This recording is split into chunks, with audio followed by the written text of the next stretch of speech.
Salam, əziz izləyicilər. Bugündən biz ikinci dərəcəli üzvləri başlayırıq.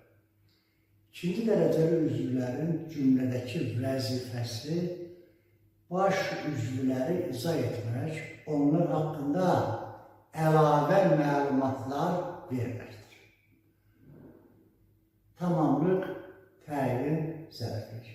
Bugünkü mövzumuz tamamlıqdır. Tamamlıq nə bildirir? Tamamlıq cümlədə hərəkətin və yaxud əlamətin obyektini bildirir. Ola bizim bir qədər başa düşməyimiz. Yəni, obyekt deyəndə burada əşya anlayışı nəzərdə tutulur. Tamamlıqlar cümlədə bir qayda olaraq xəbər ayrılır. O ancaq xəbərə tabidir. Ona görə də tamamlığı tapmaq üçün cümlədə bir qədər bundan sonra deyəcəyim tamamlığın sualları ilə xəbəri birlikdə oxumaq lazımdır. O zaman tamamlıq özü səni tapacaq. Tamamlıq cümlədə yalnız xəbərlə və asıl tərəf kimi təyinlə isə əsas tərəf kimi bağlana bilir. O mübtədə ilə, zərifliklə heç zaman bağlana, əlaqələnə bilmir. Tamamlıq xəbərlə əsasən idarə, bəzən isə yanaşma əlaqəsi ilə bağlanır ki, bu haqda mən qarşıda izahat verəcəyəm. Tamamlıqlar ismin adlıq və yerlik hallarından başqa yerdə qalan halların kim nə suallarına cavab verir. Yəni, kim nə suallarının adlıq və yerlik hallardan başqa yerdə qalan hallarda işlədəndə tamamlığın sualı olur. Eləcə də qoşmalıdır.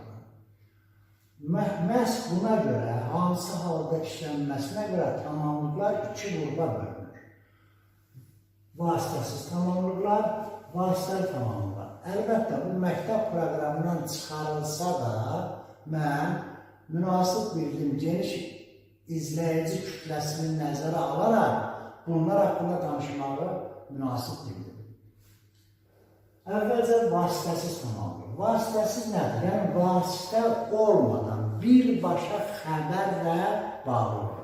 Vasitəsiz tamamlığın bir xüsusiyyəti var ki, o cümlədə yalnız təsirli feillə ifadə olunan xəbər ayrılır. Ancaq təsirli feillə ifadə olunan. Əgər cümlənin xəbəri təsirli deyirsə, deməli, həmin cümlədə vasitəsiz tamamlığı axtarmağa dəyməz. Xüsusən testlərdə bu çox vacibdir. Əgər sən vasitəsiz tamamlığı axtarırsansa, birbaşa xəbərlərə bax. Əgər xəbər təsirli feillə ifadə olunmayıbsa, deməli, həmin cümlədə vasitəsiz tamamlıq ola bilməz. Vasitəsiz tamamlıq dedik ki, təsirli halda olur. Bilirik ki, təsirli halda müəyyən və qeyri-müəyyən olmaqla iki qrupa bölünür. Müəyyən təsirli hal kimi, nəyi, haranın suallarına cavab verir.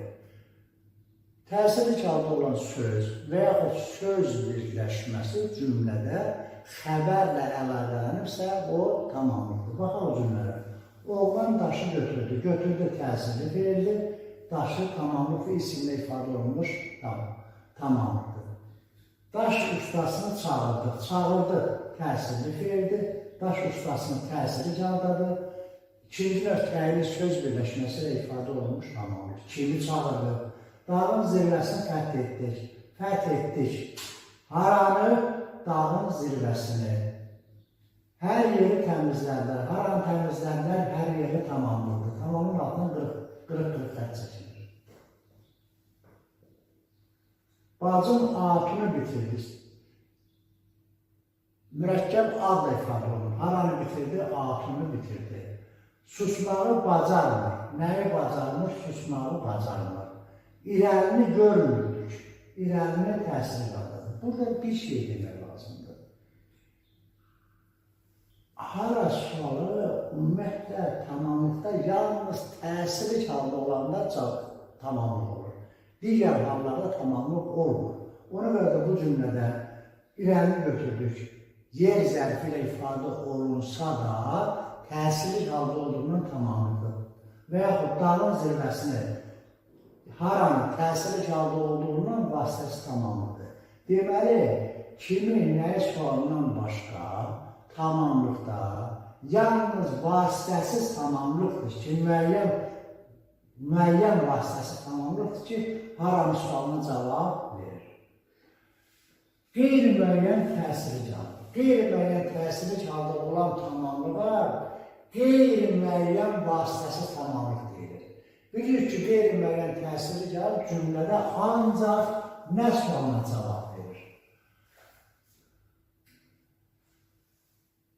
Müəyyən vasitəsiz tamamlıq xəbərin yanında gələ də bilər, gəlməyə də bilər. Amma qeyri-müəyyən vasitəsiz tamamlıq isə bir qayda olaraq xəbərin əvvəlində, xəbərin önündə işlənir. Onu orada axtarmaq lazımdır. Tələbə ev axtarır təsirli feildir. Kim axtarır? Tələbə mübtədədir. Nə axtarır? Ev. Ev təsirli haldadır. Bunu bura artırsın, görərək bu evi onda qeyri-müəyyən təsirli çevirir. Qız gül aldı, aldı. Xəbər kim aldı? Qız nə aldı? Gül aldı. Bilmək lazımdır ki, əgər cümlədə biri kim sualına, biri nə sualına cavab verən varsa və eyni xəbərlə əlaqələnibsə, kim sualına cavab verən mübtədə, nə sualına cavab verənsə tamamlı olacaq. Birdən ikisi də nə sualına cavab verir? Məsəl üçün, elm zəhmət tələb edir. Tələb edir təsirli feildir. Burada zəhmət də nə sualına cavab verir, elm də nə sualına cavab verir. Belə halda bilmək lazımdır. Birinci olan öndə gələn mübtəda, ikinci isə tamamlıqdır. Məsəl üçün, quş dən yeyir. Quş da nə sualına cavab verir, dən də nə sualına cavab verir. Birinci gələn quş mübtəda, ikinci isə tamamlıqdır. Dedik ki, qeyri-müəyyən vasitəsiz tamamlıq bir qayda olaraq təsirli feillə ifadə olunmuş xəbərin önündə gəlir. Dilimizdə istisna hallarda bəzən təsirli feildən kənar da gəlir. Yəni onun arasına söz də daxil ola bilir. Bu nə zaman baş verir? Bu o zaman, məsələn, 3 qələm də mənə al. Al təsirli feildir. Sən al, nə al? Qələm tamamlıdır. Qeyri-müəyyən təsir. Bu o halda baş verir ki, burada dada iştirak edir. Dada bağlayıcı iştirak edir. Bir kitabda mənə verin. Verin xəbər.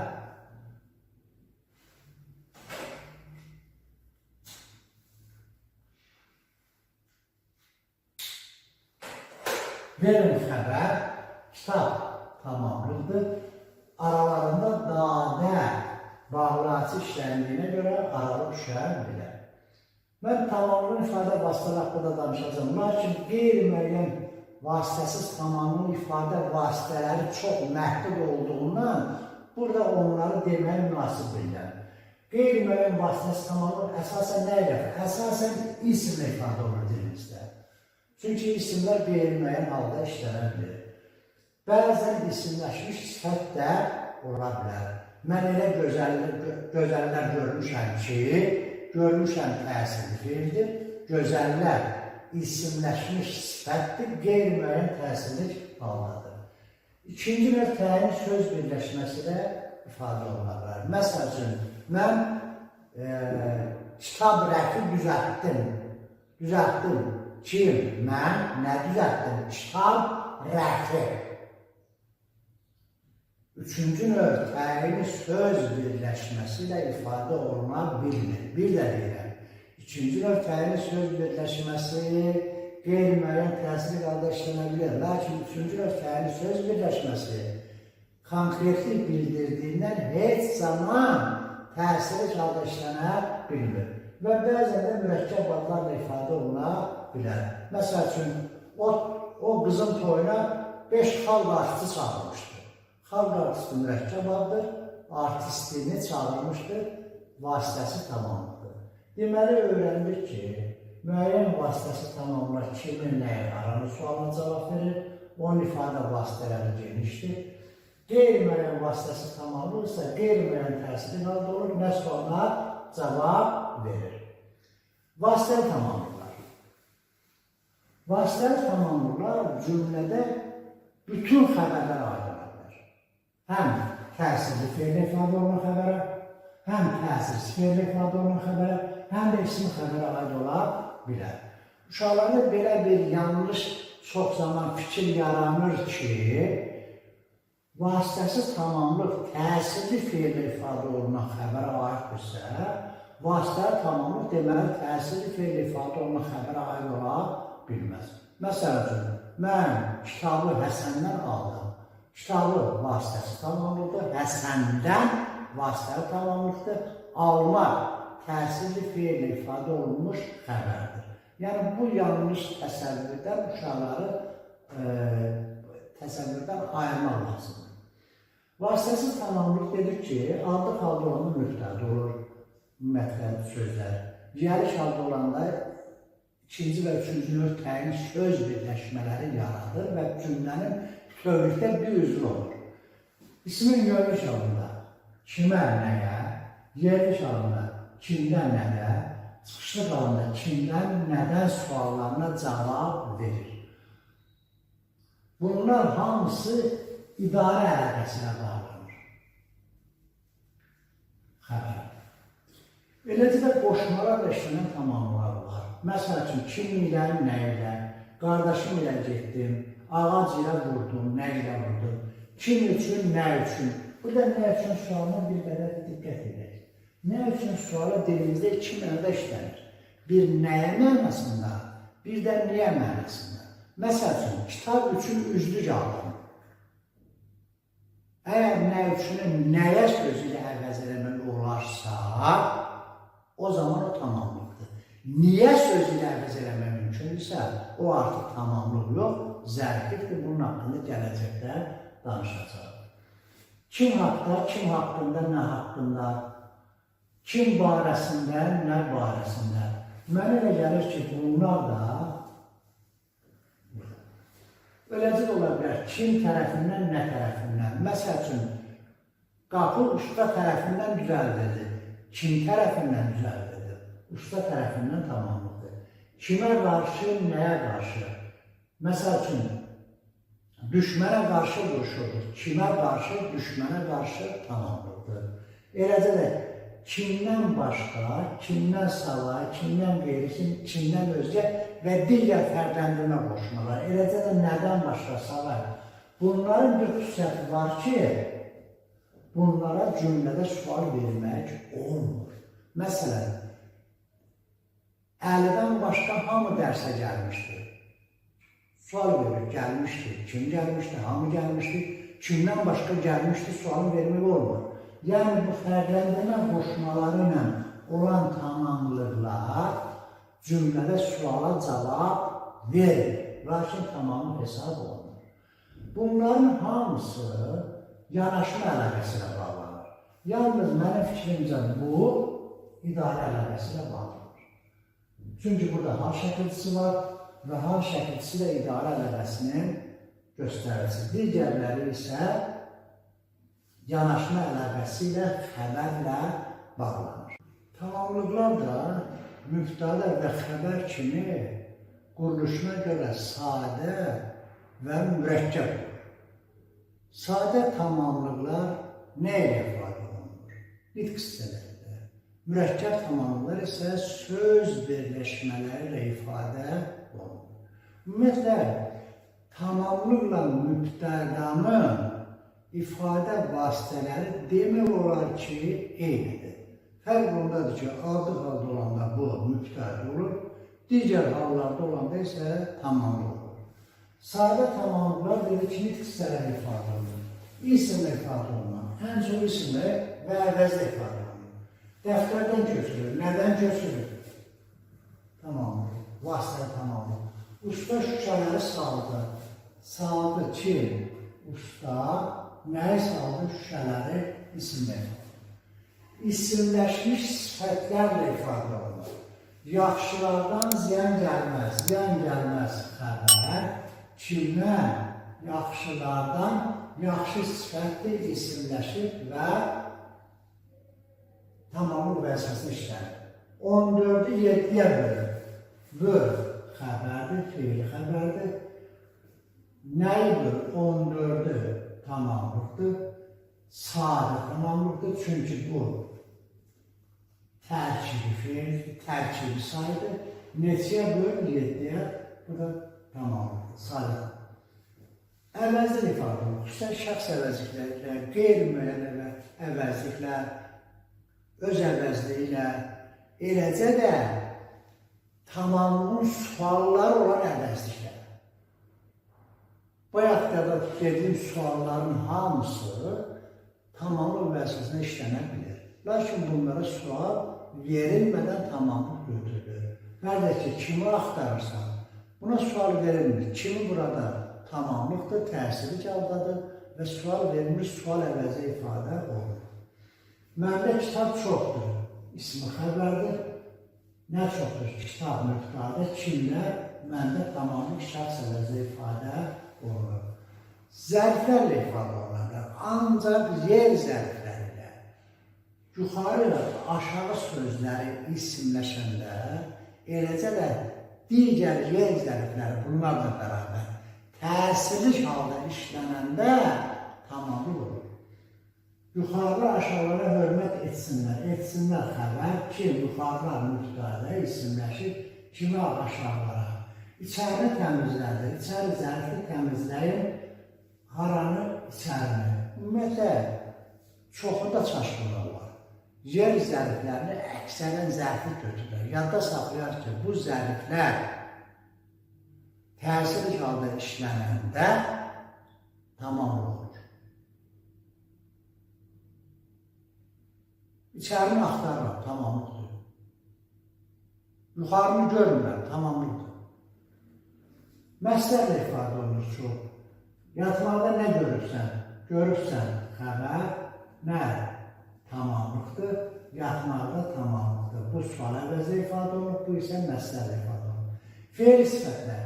Dəcəllik edənləri bura gətirin. Gətirin xəbər, kimi dəcəllik edənləri feil sifətdir. Oxuduqlarından heç nə anlamadım xəbər, oxuduqlarından feili sifətli tamamlıqdır, heç nə isə əvəzdə ifadə olunmuş tamam. Deməli, sadə tamamlıqlar nitq hissələri ilə ifadə olunan tamamlıqlardır. Bunlar birləşmə deyil. Və burada yenə də bir şey qeyd istəyirəm. Tərkibi sözlər sadə tamamlıq hesab edilir. Fərz edək ki, 5.607.816 məsəl ki, 7-yə bölünmür. Bu uzunluqda olmasına, 12 sözlər ibarət olmasına baxmayaraq, bu tərkibi feil olduğuna görə sadə tamamlıqdır. Fərz edək ki, hər şeydən bezmişəm. Hər şey əvəzlikdir. Lakin bu birləşmə deyil. Ona görə də sadə tamamlıq götürülür. Mürəkkəb tamamlıqlar isə əsasən adlar və əsasən söz birləşmələri ifadə olunur. Müəyyən hallarda, istisna hallarda birinci növdə ifadə oluna bilər. Fərz ki, qədim gedirəm, xəbər, nəyi fərq edirəm? Dövrün olmaz. Qədim dövr artıq birlikdə olacaq. Hər tərəfi süpürdüm. Haranı süpürdüm? Hər tərəf birinci növ təyin söz birləşməsidir və təsiri haldadır, tamamlıqdır. İkinci növdən daha çox ifadə olunur. Gül büketinə eylənməlidir. Nə eylənməlidir? Gül büketinə. Mən elm aləmdə çox lazımlı adamam. Lazımlı adamam xəbər, adamam təş xəbər olma məna vermir. Mən adamam, kim, mən, müqtadə, elm aləmdə ikinci növ təyin söz birləşməsi. Kitabın vərəqlərində şəkillər çəkilmişdir. Çəkilmişdir xəbər, şəkillər müqtadə, nəyə kitabın vərəqlərinə. Qeyri-təyin birləşmələrlə ifadə olunurlar. Məsələn, uşaqlardan ən böyüyünə müraciət etdik. Müraciət etdik xəbər kim? Biz mübtədə kimə müraciət etdik? Uşaqlardan ən böyüyü qeyri-təmin ismi becərişmədi. Və yaxud ayaqları dəmir qandallını gətirin. Gətirin. Xəbər kim? Siz kimi gətirin? Ayaqları dəmir qandallı qeyri-təmin ismi birləşmədir. Tamamı vəzifəsində vasitəsi tamamlıdır. Məsləhət tərkibində axtarmaqdan bezmişəm olacaq məsləhət. Kitab axtarmaqdan bezmişəm. Artıq buna söz qoşulursa, oldu tərkib. Məsləhət tərkibi. Fe'l sifət tərkibində xalq malını dağıdanları cəzalandıraq. Cəzalandıraq xəbər biz kimi xalq malını dağıdanları fe'l sifət tərkibidir. Anə isimləşər. Mürəkkəb adlar ifadə oluna bilər. Qız qalasını seyr edirdik, seyr edirdik. Haramı? Nəyi? Qız qalasını tamamlıqdır. Kəpəz dağına şeir qoşdu. Qoşdu xəbər. Nəyə? Kəpəz dağına tamamlıqdır. Mürəkkəb adlı ifadə olunub, şeir tamamlıqdır. Tamamlıq nə ilə ifadə olunmaz? Müftədə nə ilə ifadə olunmuşsa, xəbər də onun, tamamlıq da onun ifadə olunmaz. İfadə oluna bilməz. Bir, təsdiqlənən fe'llər.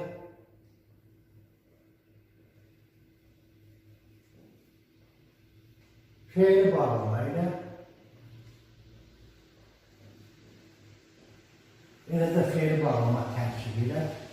Və bəzi əvəzliklər ifadə olunanlar yer zərflərindən başqa, yer zərflərlə. Yer zərfindən başqa.